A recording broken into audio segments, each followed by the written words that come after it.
ఢిల్లీలో మీడియాతో వైఎస్ఆర్సీపీ రాష్ట్ర ప్రధాన కార్యదర్శి పొన్నవోలు సుధాకర్ రెడ్డి మాట్లాడుతున్నారు. లైవ్ చూద్దాం. న్యాయస్థానాల్లో పోరాడింది, న్యాయం దక్కించుకుందని చెప్పేదానికి గర్వపడుతున్నా.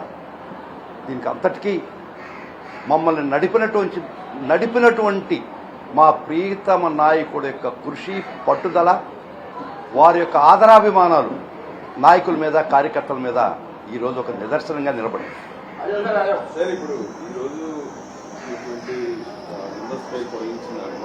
పొడిగించలేదు, అది ఇంట్రీమ్ ఆర్డర్ ఉండింది, ఫైనల్ అబ్సల్యూట్ చేశారు. ఇప్పుడు దాకా ఇంట్రీమ్ ఆర్డర్ ఇస్తూ పొడిగిస్తూ జరుగుతూ వచ్చింది, కానీ ఈరోజు డిస్పోజ్ ఆఫ్ చేశారు. ఇంట్రీమ్ ఆర్డర్ ఫైనల్గా చేశారు. సో ముందస్తు బెయిల్ గ్రాంట్ చేశారు. కానీ ప్రతి ముందస్తు బెయిల్లో కానీ ప్రతి బెయిల్లో కానీ కండిషన్ ఉంటుంది. ఇన్వెస్టిగేషన్ కోఆపరేట్ చేయాలి. మీరు ఎక్కడైనా విదేశాలకు పోదలుచుకుంటే ఇన్వెస్టిగేషన్ ఆఫీస్ కానీ ఛార్జ్ షీట్ వేసిన తర్వాత కోర్టు పర్మిషన్ తీసుకోవాలా. అట్లా ఏ కండిషన్ వైలేట్ చేసినా ఎవరికైనా ప్రతి కేసులో కూడా ఏ బెయిల్ కూడా క్యాన్సిలేషన్ రావచ్చు. ఈరోజు సుమారుగా 20 మందికి యాంటిసిపేటరీ బెయిల్ ఇవ్వడం జరిగింది.